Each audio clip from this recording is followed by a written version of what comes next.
하나님께서 너희가 감당할 시험밖에는 하나님이 주시지 않는다. 시험 당할 때, 시련을 당할 때 피할 길을 주신다라고 말씀하셨는데, 그 피할 길이 무엇일까요? 오늘 본문에, 우리가 읽은 본문에 가장 많이 등장하는 단어가 참여라고 얘기하고 있습니다. 참여. 그리스 이제 성경의 원어는 우리가 들어보셨을 텐데 코이노니아라는 뜻입니다. 참여, 코이노니아, 교제, 사귐, 연합이라는 뜻으로 쓰여 있는데, 너희가 인생을 잘 살기를 원하느냐?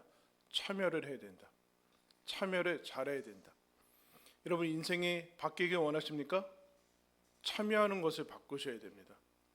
노력을 열심히 한다든가 그런 문제가 아니라 참여하는 것을 바꿔야 됩니다. 그래서 이제 8장부터 무려 8장, 9장, 10장 이렇게 3장에 걸쳐서 우상과 우상 제물에 대해서 얘기를 합니다.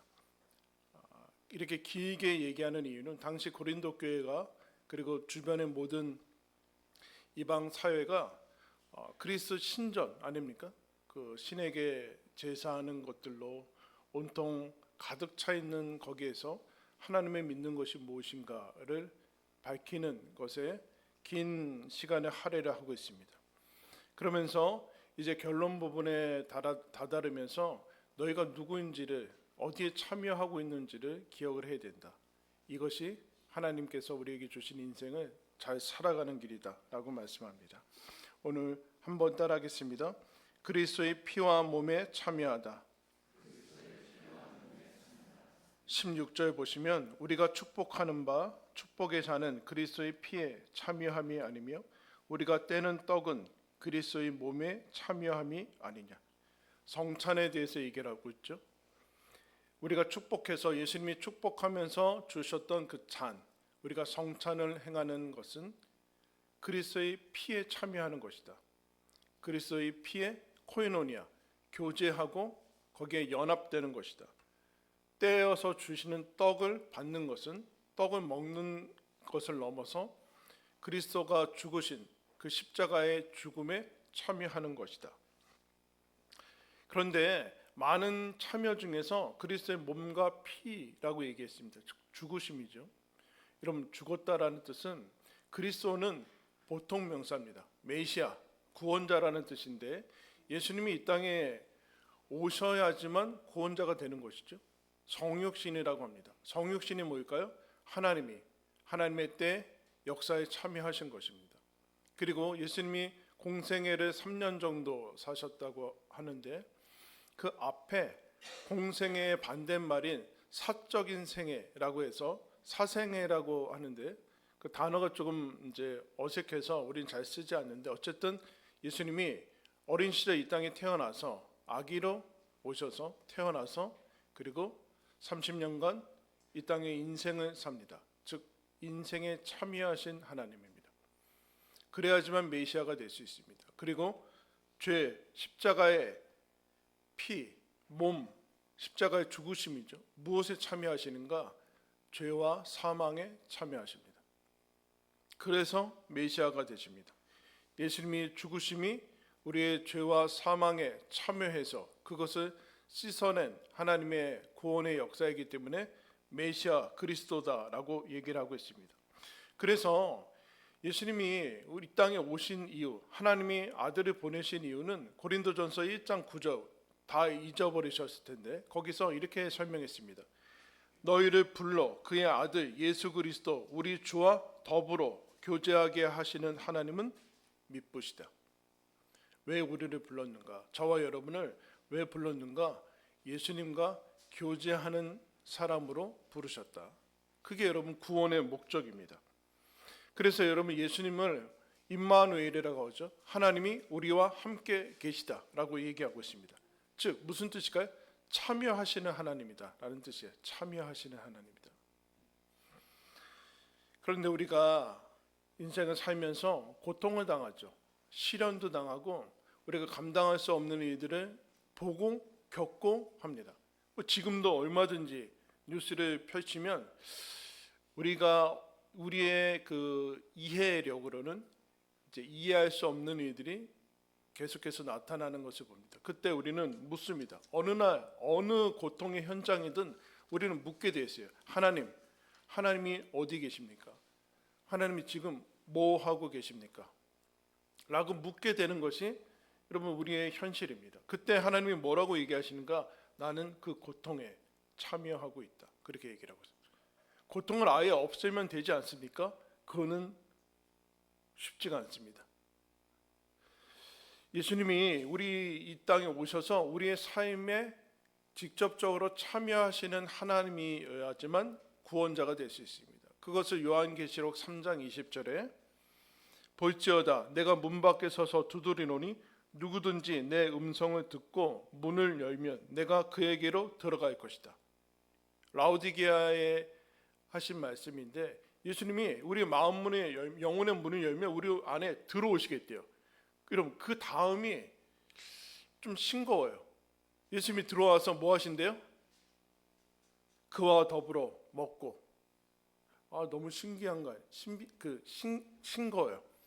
예수님이 들어오시면 우리는 초월과 초능력을 가지고 모든 문제에서 면제되고 아프지도 않고 죽지도 않고 이럴 것 같은데 예수님이 들어오셔서 고작 우리랑 같이 식사하신대요. 여러분 어때요? 예수님하고 식사하는 게 어떠세요? 그런데 여기서 끝나지 않고 더 나아가요. 그와 더불어 먹고 그는 나와 더불어 먹으리라. 여러분 이거 대단히 중요한 겁니다. 내가 너희들이 문을 열면 내가 그와 더불어 먹고, 이거는 언제나 하는 일이에요. 언제나 벌어지는 일이에요. 그런데 그가 나와 더불어 먹는 것은 잘하지 않아요. 여러분 예수님께서 여러분 모든 일상 가운데 함께 하십니다. 믿으십니까? 근데 여러분은 예수님하고 모든 일상을 하지 않으세요. 예수님이 모든 일상에 우리 인생에 참여를 하세요. 근데 여러분은 참여하시는 그 예수님에게 참여를 하지 않아요. 그래서 우상 숭배가 일어나는 거예요. 그 사이에서 하나님과 우상을 어떻게 구별하는가? 가짜와 진짜를 어떻게 구별하는가? 더 좁혀서 가짜 친구랑 진짜 친구를 어떻게 구별하는가? 내 일상에 참여하는가? 참여하지 않는가의 문제입니다. 내 일상에 참여하는 신은 진짜 신이에요. 그러나 저 하늘에서 아무런 상관없이 참여하지 않는다? 사실은 가짜 신이죠. 일상에 참여하는 거, 매일 티나지 않고 특별하지도 않고 먹고 마시고 일하고 공부하고 이 여기에 아무런 신성해 보이지 않은 여기에 참여하시는가? 그분이 하나님입니다. 더 나아가서 고통과 아픔에 참여하는가? 좋을 때는 같이 하고 있는 것 같다가 고통과 아픔이 있으면 떠나간다. 이거는 친구 아니죠. 그죠? 친구 아니잖아요. 그러니까 진짜 친구 아닌 사람하고 구별하기 위해서는 좋을 때만 나타나는가, 자기 필요할 때만 나타나는가, 이거는 그냥 고객이죠. 고객이에요. 고객. 거기에서는 아무런 코이노니아도 없습니다. 마귀는 고통에 참여하지 않습니다. 마귀도 전능이거든요. 거의 전능이 아니라 마귀는 만능이에요. 우리가 마귀랑 싸워서 이길 수가 없어요. 마귀는 능력이 많거든요. 그러나 마귀는 고통에 참여하지 않습니다. 고통에 참여하는 신이 유일한 신입니다. 마귀에게는 십자가가 없습니다. 흔적이 없습니다. 그래서 여러분 세상에도 많은 신들이 있어요. 뭐 엄청난 신들이 있고 그들이 만든 경전이 있고 엄청나게 세련되고 마음을 흡족하게 하는 교훈들이 있어요. 그러나 어떤 신도 나를 위해서 피 흘린 신은 없어요. 위대한 철학과 사상을 얘기하는 신들은 있지만, 교훈을 얘기하는 신은 있지만, 나를 위해서 피 한 방울 흘리는 그런 신은 세상에 예수밖에는 없습니다. 이걸 기억해요. 그런데 그분이 나에게 참여하고 계시대요. 여러분 시중에 그런 얘기 있죠? 어떤 연예인이나 선수들 보면 전속이라는 말을 써요. 전속 배우, 전속 모델. 예수님이 우리의 삶에 전속되어 있어요. 전속. 풀타임으로 우리 삶에 참여하신다는 얘기예요. 나와 교제하시고 나누신다. 나와 교제하고 나누신다. 이걸 고린도 교회가 잊고 있어요. 너희들 기억해야 돼. 너희들이 실제로 그렇게 하지 않아도 지금 예수님은 너희들의 삶에 전속돼서 참여하고 있다. 이걸 기억해야 된다. 그래서 예수님이 제자를 어떻게 정의를 했는가? 누가복음 22장에 보면 예수님이 십자가 지기 전에 제자들한테 이렇게 제자들의 명령하십니다. 너희는 나의 모든 시험 중에 항상 나와 함께한 자들이다. 예수님이 어려움이 있을 때, 십자가 앞에 있을 때 너희들은 나랑 항상 내 시험 중에 함께한 자들이다. 여러분, 이것이 중요합니다. 즐겁고 기쁜 일들 같이 하는 것은 낮은 코이노니아예요. 낮은 코이노니아. 밥 먹고 히덕거리고 그러면서 끝나는 거는 사실은 아무런 삶에 깊이를 줄 수 없어요. 근데 뭐라 그래요? 시련 속에 항상 같이 했다. 물론 십자가 질 때 다 도망가죠. 제자란 예수님에게 참여하는 사람들이다. 너희 고린도 교회 성도들 이미 예수님에게 참여되었다라는 것을 기억해야 된다. 이것이 우리에게 있는 중요한 것이다. 그 다음에 어디에 참여하고 있는가 한번 따라하겠습니다. 한 몸에 참여하다. 17절 말씀 보시면 떡이 하나요 많은 우리가 한 몸이니 이는 우리가 다 한 떡에 참여함이라. 여러분, 우리가 성찬을 할 때 편의상 이미 조각난 떡을 여러분들한테 나눠줍니다. 원래는 하나 떡이 이렇게 있어서 여기서 찢어서 이렇게 하나씩 주는 게 원래의 모습인데 예수님이 그 얘기하는 거죠. 하나의 떡이 있는데 예수님이 떡을 떼어서 찢어서 이제 주는 건데 그 조각난 떡을 받습니다. 그때 너희들은 서로 그 같은 떡을 받는 거다. 하나의 떡을 받는 거다. 그러면서 하나의 떡, 한 몸인 예수 그리스도에게 연합되어서 한 몸이 되는 것이다. 즉 수직과 수직은 언제나 수직과 수평은 만나야 된다. 수평, 즉 수직, 하나님, 신과의 관계만 얘기하는 것은 종교지 신앙, 기독교는 아니에요. 여러분들이 하나님과의 관계만 잘 유지하면 된다. 종교지 기독교는 아니에요. 기독교는 하나님께서 우리를 창조하셨기 때문에 예수 그리스도의 몸과 피에 참여하는 것과 동시에 그 자체가 우리가 지체들과 한 몸이 된다라는 것을 의미합니다. 참여한다라는 얘기는 한 몸에 참여한다라는 것은 우리가 서로 하나됨을 얘기합니다. 하나됨, 한 몸이다 라고 얘기를 하고 있어요. 머리와 몸이 하나이듯이 모든 지체가 한 몸이듯이 이것이 이제 나중에 12장으로 가면은 은사 쪽으로 나가요. 그러니까 하나 된 것을 잊지 말아야 된다. 이것이 목적이다. 왜 그러냐면은 창세기 1장 26절에 보면은 하나님께서 인간을 창조하실 때 이렇게 얘기합니다. 우리의 형상대로 우리의 모양을 따라 우리가 사람을 만든다. 이게 예수님이 오시고 그 다음에 성령이 오셔야지만 삼위일체 하나님에 대해서 완전히 그 계시가 드러나기 때문에 이해가 되는 것인데 처음에는 이게 우리가 그냥 문학적인 표현일 것이다. 복수가 우리가 아는 신은 유일신인데 어떻게 우리라고 할 수 있느냐라고 하는데 삼위일체 하나님의 신비죠. 신비는 어떤 신비인가? 하나님께서 인간을 창조하신 형상은 무엇인가? 삼위일체 하나님이 성부, 성자, 성령 하나님이 서로 참여하고 어려운 얘기로 상호 침투하고 상호 교제하는 그 공동체로 우리를 부르셨다. 그 얘기하는 거예요. 무슨 뜻인가? 인간이 가지고 있는 깨어졌지만 가장 깊은 갈망과 인간 영혼의 DNA에는 무엇이 속해 있는가? 무엇이 새겨져 있는가? 연결하려고 하는 거. 어디에? 교제하려고 하는 거. 이건 본성이라는 얘기예요. 본성. 그러니까 고립되어지는 것은 인간의 본성이 아니에요. 그래서 여러분 우리가 고독에 대해서 살펴봤는데 고독은 훈련 덕목이지 고립하고는 다른 얘기예요.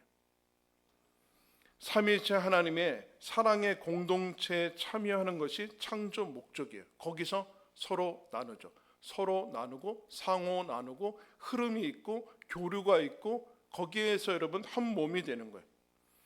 그래서 성령이 이 땅에 오신 다음에 그동안 없었던 공동체가 태어났는데 그걸 교회라고 얘기합니다. 근데 교회는 사도행전 2장에 이런 표현들로 가득해요. 그들이 사도의 가르침을 받아 서로 교제하고 떡을 떼고 오로지 기도하기를 힘쓰니라.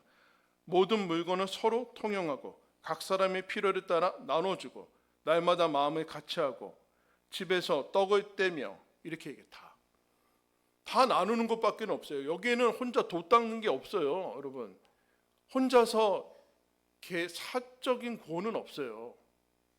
언제나 구원을 받으면 몸으로 편입이 되는 거예요. 몸으로 편입이 돼요. 왜 이게 중요하냐면은 서로 참여하는 것이 하나님께서 우리에게 주신 가장 중요한 목적이다. 한번 따라했습니다. 참여가 사랑이다. 여러분, 이걸 놓치면 우상 숭배로 빠져요. 참여하지 않으면 우상 숭배를 이거 때운다고요. 왜 이스라엘 백성이 하나님의 선민인데 지금 고린도 교회도 그 엄청난 복음을 받았는데 왜 우상 숭배로 자꾸 빠지는가? 이 참여를 하지 않아서 그래요. 참여된 것을 자꾸 놓치고 그래요. 서로의 삶에 참여해야 돼요. 내가 거기 들어갈 뿐만 아니라 그 사람도 들어와야 돼요. 오픈을 할 뿐만 아니라 서로 얘기를 해야 돼요. 그런데요, 인간의 잘못된 본성은 사람들한테 나는 패를 주고 싶지 않대요. 그 자기는 받기는 싫고 주기만 하겠대요. 하나님이 주시는 분이라니까요. 주고 받는 분이 하나님인데 본인이 어떻게 그렇게 살겠다는, 그럼 마귀의 속임수죠. 근데 우리가 문명이 발달할수록 어떻게 되는가? 혼자서 살 수 있다는 착각을 가지게 돼요. 혼자서 얼마든지 혼자 살 수 있다. 돈만 있으면 뭐 이렇게 되는 거죠. 혼자서 밥 먹고 혼자서 알아서 다 할 수 있다. 이 얼마나 교만한 것입니까, 여러분? 혼자서 어떻게 해요?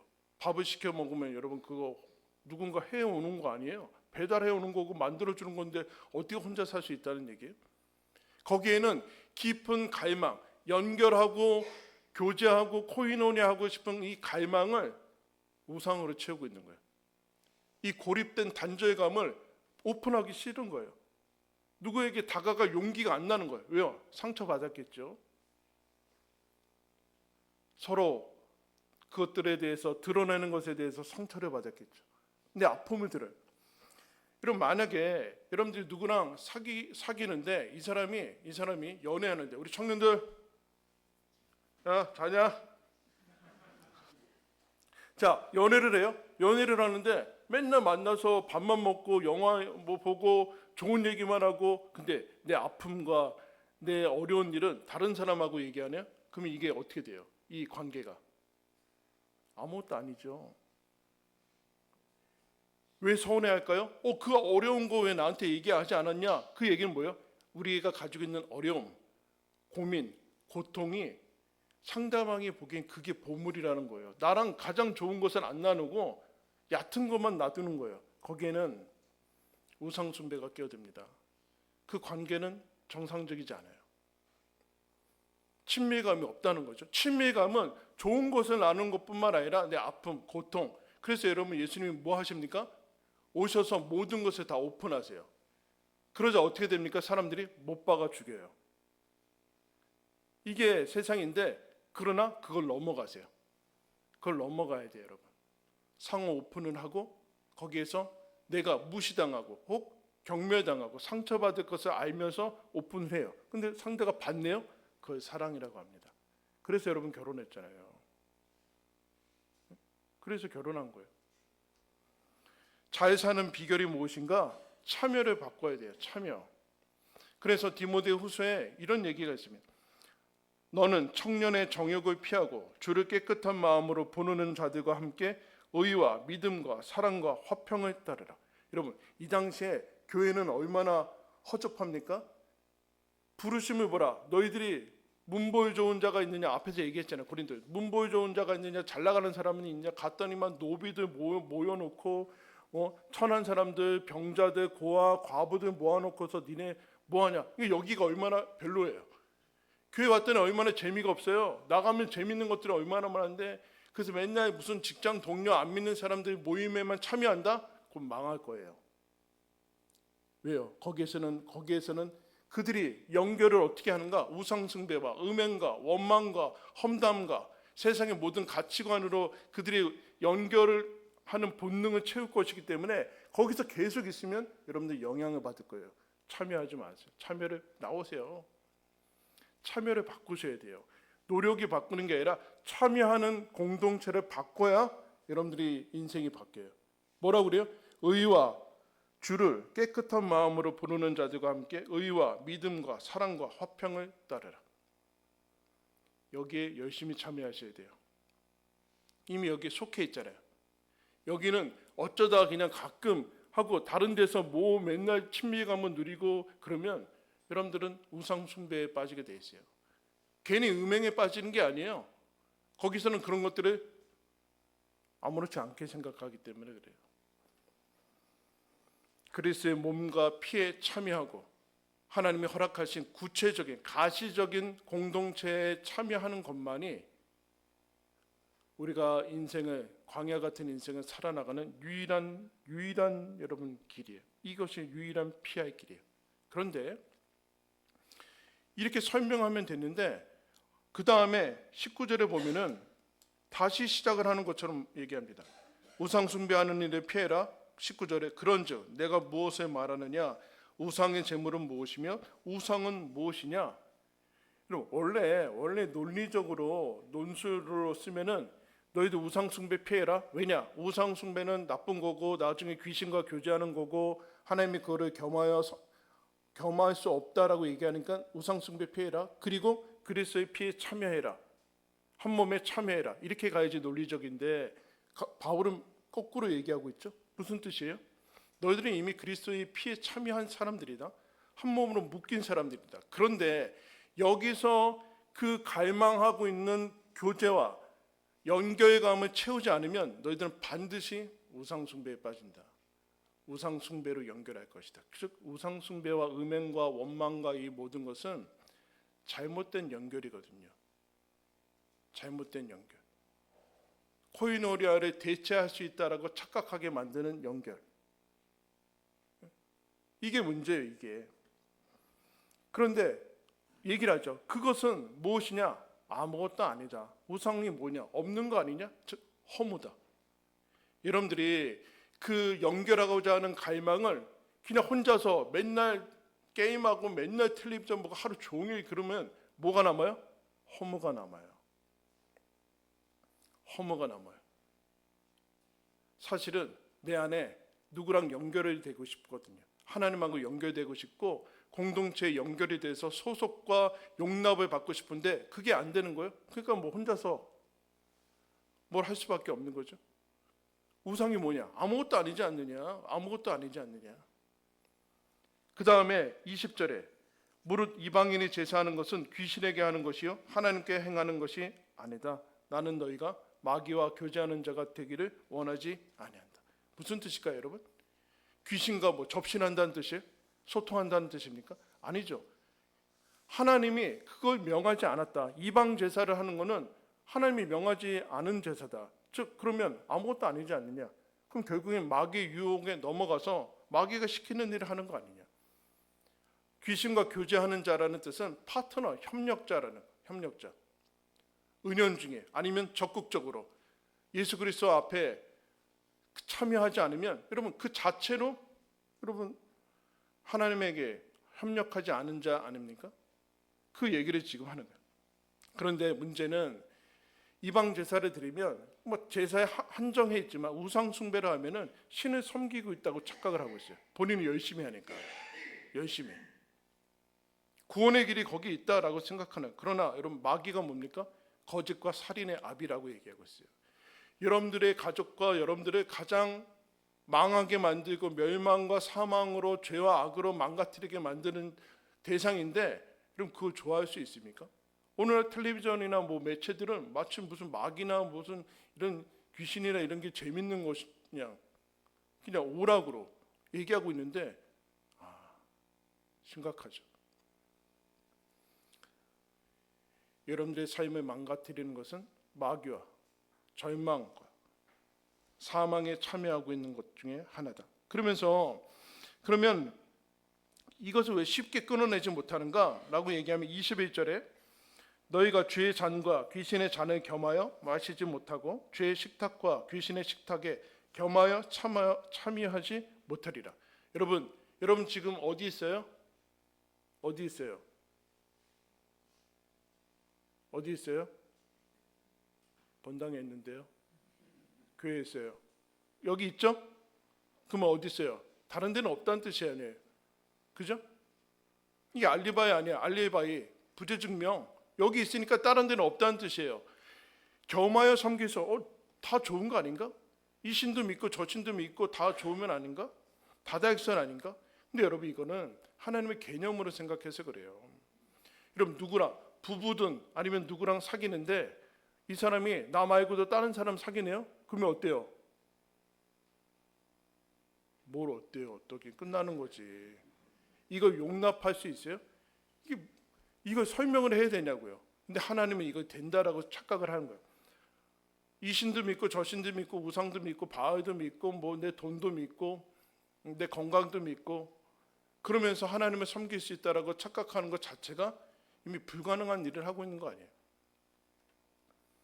예수님이 얘기를 하죠. 한 사람이 두 주인을 섬길 수 없다. 둘 중에 하나는 소중히 여기고 가볍게 여길 수밖에 없다. 너희들은 하나님과 재물을 겸하여 섬길 수 없다. 대표적인 우상을 얘기를 하는 거죠. 신으로 둔갑한 것. 하나님만 섬겨라. 왜? 하나님 외에는 다른 신은 없기 때문에 그렇다.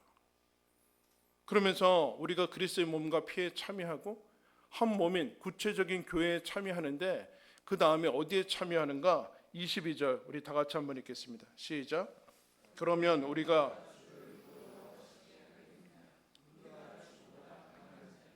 여러분 이게 왜 갑자기 이게 무슨 결론이에요? 우상 숭배를 피해라?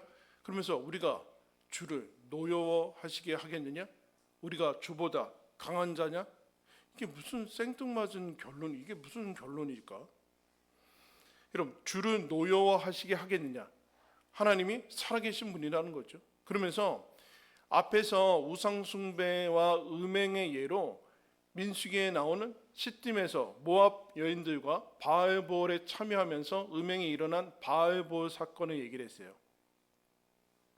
그런데 민수기 말고 시편에서 그 바알보올 사건을 이렇게 기록을 했습니다. 시편 106편 28절에 그들이 또 부올의 바알과 연합하여 죽은 자에게 제사한 음식을 먹으며 그 행위로 주를 경노하게 하였다. 바알 제사에 참여하는 걸 뭐라고 그랬어요? 바알과 교제했다, 사귀었다, 하나가 되었다. 그러면서 죽은 자에게 제사한 음식을 먹으면서 거기에 참여하고 그 다음에 하나님이 그것을 경노했대요. 경노.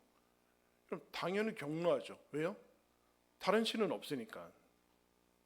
하나님에게 참여한 사람이 하나님과 교제 나누는 사람이 다른 신에게 없는 허무한 신에게 절하면 그걸 가만 놔둘 신이 있습니까? 그런 신이 있다라고 생각하는 게 현대예요. 그런 것들을 다 빼버렸어요. 싫으니까. 그럼 거기다 절해도 좋고 뭐 막 살아도 좋고 하는 신이 우리가 믿는 신이냐는. 이게 여러분 우상 숭배하지 말라라는 게 출애굽기에 나오는데요. 출애굽기 10계명 잘 아는 10계명에 이렇게 시작하죠. 나는 너희를 애굽 땅 종되었던 집에서 인도하여 낸 내 하나님 여호와다. 난 너 하나님이다. 너의 하나님이다. 내가 애굽 땅에서 너를 인도해냈다. 어떻게 인도해냈느냐? 너희들이 노예로 탄식하며 학대받고 했을 때 내가 너희들의 고통을 보고 듣고 내려가서 그 얘기나 하나님이 보고 듣고 우상은 보고 듣지 못합니다. 보고 듣고 내려가서 너희들의 고통에 참여해서 너희들은 출애굽한 게 나다. 그러므로 다른 신은 없다. 다른 신은 내게 두지 말아라. 그 다음에 너를 위하여 우상을 새기지 말아라. 너를 위해서. 그 다음에 여러분 그 신기한 표현이 나오죠. 나는 질투하는 하나님인즉. 여러분 질투가 없어요? 사랑이 식어서 그래요. 네? 질투가 없어요? 사랑이 식어서 그래요. 사랑하면 다른 것은 용납하지 않습니다. 인격자이신 분이다라는 거죠. 나는 우상에게 아무것도 아닌 것에 허무한 거기에 내 사랑하는 자녀들을, 내 사랑하는 사람을 빼앗기지 않는다. 이런 게 없으면 무슨 사랑입니까? 그 얘기를 하는 거. 그러면 주보다 강한 자냐? 이 얘기를 하는 거죠. 하나님이 어느 정도 강력한 사랑으로 다가오셨는가? 아들 예수를 보내요. 그래서 죽여요. 죽여서 어떻게 하는가? 우리랑 붙이세요. 묶으세요. 연합시키세요. 그래서 더 이상 끊을 수도 없고 갈라놓을 수도 없고 하나님이 놓을 수도 없는 사랑으로 우리를 참여시키세요. 그게 여러분 신앙입니다. 이 강렬한 사랑으로 우리가 참여되었어요. 하나님이 이제 예수 그리스도를 통해서 예수 그리스도와 함께 참여된 우리들한테 절대로 너희들은 갈라질 수 없다. 나와 끊을 수 없다. 그게 여러분 로마서에서 얘기하는 거 아닙니까? 내가 확신하노니 사망이나 생명이나 천사들이나 권세자들이나 현재일이나 장래일이나 능력이나 높음이나 깊음이나 다른 어떤 피조물이라도 우리를 우리 주 그리스도 예수 안에 있는 하나님의 사랑에서 끊을 수 없으리라. 죽음도 여러분들의 어떤 죄악도 앞으로 어떤 못난 모습도 하나님의 사랑에서 끊을 수 없다. 이 강렬한 사랑에 참여되었다. 여러분 참여가 사랑입니다. 예수님이 우리의 삶에 전폭적으로 참여하고 계시고 우리를 강렬한 사랑으로 이끌고 계십니다. 그것을 아시고 내가 그리스도의 피에 죽으심에 이미 연합된 사람인 것을 기억하시고 힘써 참여하면서 힘든 인생을 잘 살아가시기를 축원합니다. 기도하겠습니다. 하나님 아버지, 하나님과 연결된